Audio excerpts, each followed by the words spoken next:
There's some kind of a Hebrew text called a Masoretic text. This is Proto-Masoretic text, or just Masoretic text, MT.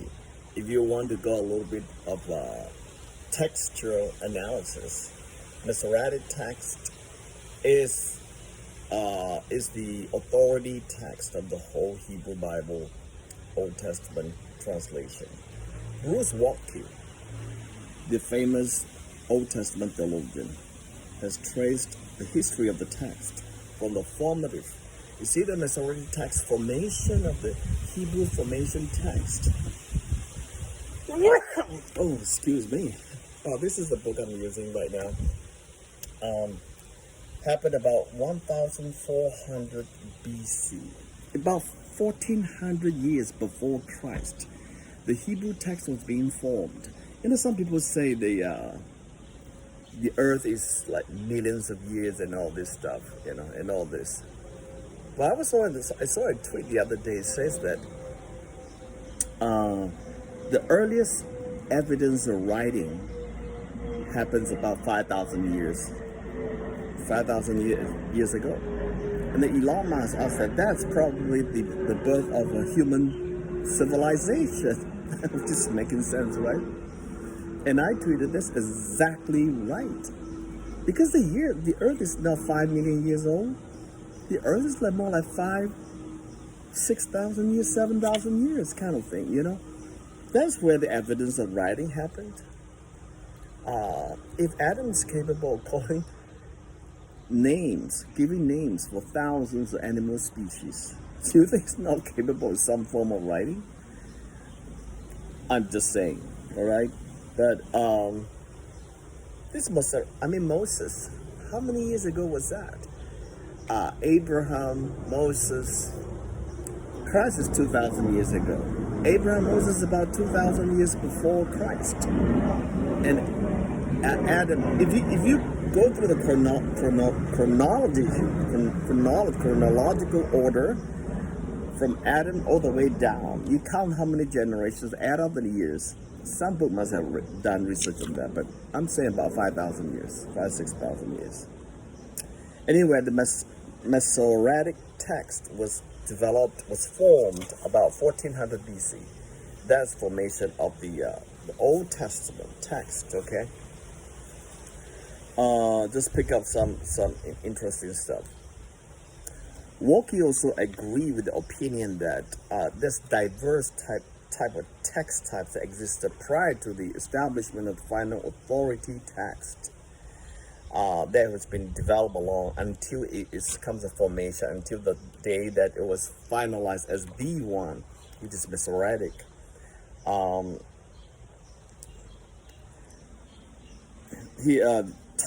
is another guy which Waltke agrees that the final authoritative copy containing the corpus of the holy writings of the Jewish people as the proper object of study in the textual criticism of the Hebrew Bible.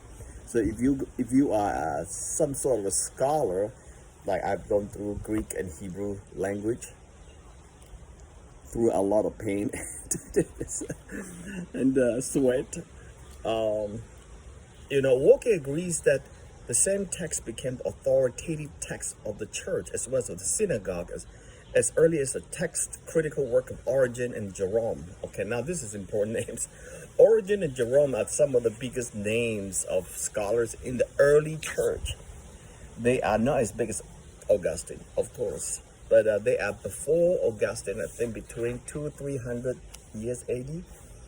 So it's getting, Origen possibly like 200 AD, so really close to the death of Jesus, etc. Okay, and they already started critical text analysis. Can you believe that? By the way, critical text means they look at the grammar of the text and the formation of the text, and the context and the multiple meanings in the lexicon. That's a word. Lexicon's like a dictionary. So that's analysis of critical. Critical generally is kind of a negative. They try to penalize the text. They tend to be more liberal, I think. So the Masoretic text inherently commanded itself to both the synagogue and the church. as a canon of the Old Testament emerged in the historical process. So also the MT serves as the best text of the canon.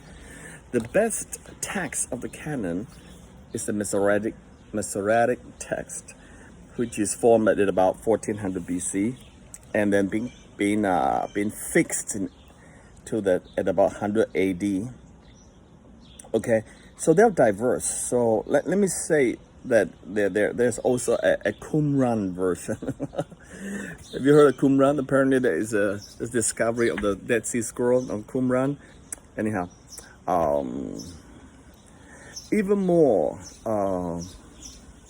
surprising will be the knowledge that at Qumran there exists a scroll of Psalms, 11 QPS, technical term, that approximates Psalm 90 to 118, but is missing a good number of canonical Psalms, contains 11 non-canonical Psalms, and 3 arranges the Psalms in a different order than the Hebrew Psalter as we know it. And this is from Jerom Wilson, The Structure of the Psalter. Now, let me say this real quick. The little that I know about the Qumran and all this. Okay, Qumran had a lot of, what do you call this, scroll Psalms, and they call 11 QPS, which means they contain the Psalm of 90 to Psalm 118. Now, it's a mixed bag of canon and non-canon. That's a struggle, and that's a difficulty. To write them off straight out, it would not do total justice, so to speak, because they do contain stuff that agrees with the canon. Okay, let me just read that to you, okay?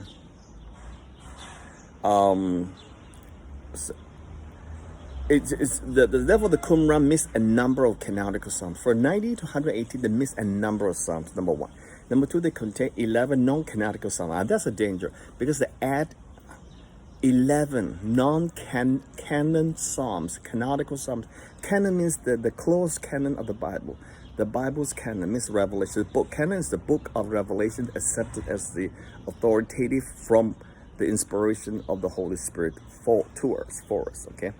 So this Qumran PS 11 QPS miss a number of Psalms. That's a dangerous thing, and that's not so dangerous actually. The most dangerous, they add in non-canonical Psalms. They are really, really dangerous. I think that's where the liberal Bible is, because you got to watch it so that you don't get trapped and sucked into that. Number three, arrange the Psalms in different order. Okay, let me move on. Okay, so in other words, 1400 BC to 100 BC, all the texts are being authoritatively developed along the way.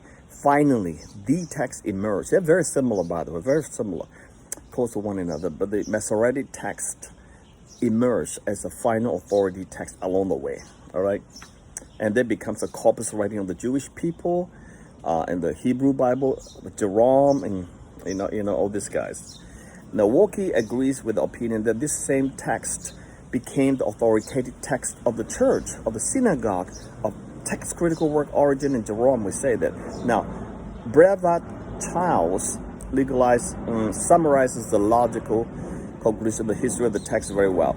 The MT Masoretic text inherently commended itself to both the synagogue and the church as a canon of the OT, emerged in the historical process. Also the MT serves as the best text of the canon. Okay, so the Masoretic text is used in synagogue and the church too, and the canon of the OT emerged in the historical process. The canon finalized, concretized in the historical process. It didn't start that way, so they have to go through a process selection. Who are they? They are the church top leadership, as bishops and archbishops and scholars of early church, and not early church. This one is during the time of Old Testament even. Okay, so anyhow, so the question is, what's the text? The text is Masoretic text. That's a text. Okay. 11 QPS is a distinct literary stage of the MT, a stage that did not become the authoritative text. So therefore, it's a distinct opposition altogether. Scholars are divided But as far as I'm concerned, and together with my professor here, said the existence of 11 QPS does not affect the answer to the question, what is a text? The text is the book of Psalms, is 150 Psalms found in the Masoretic text.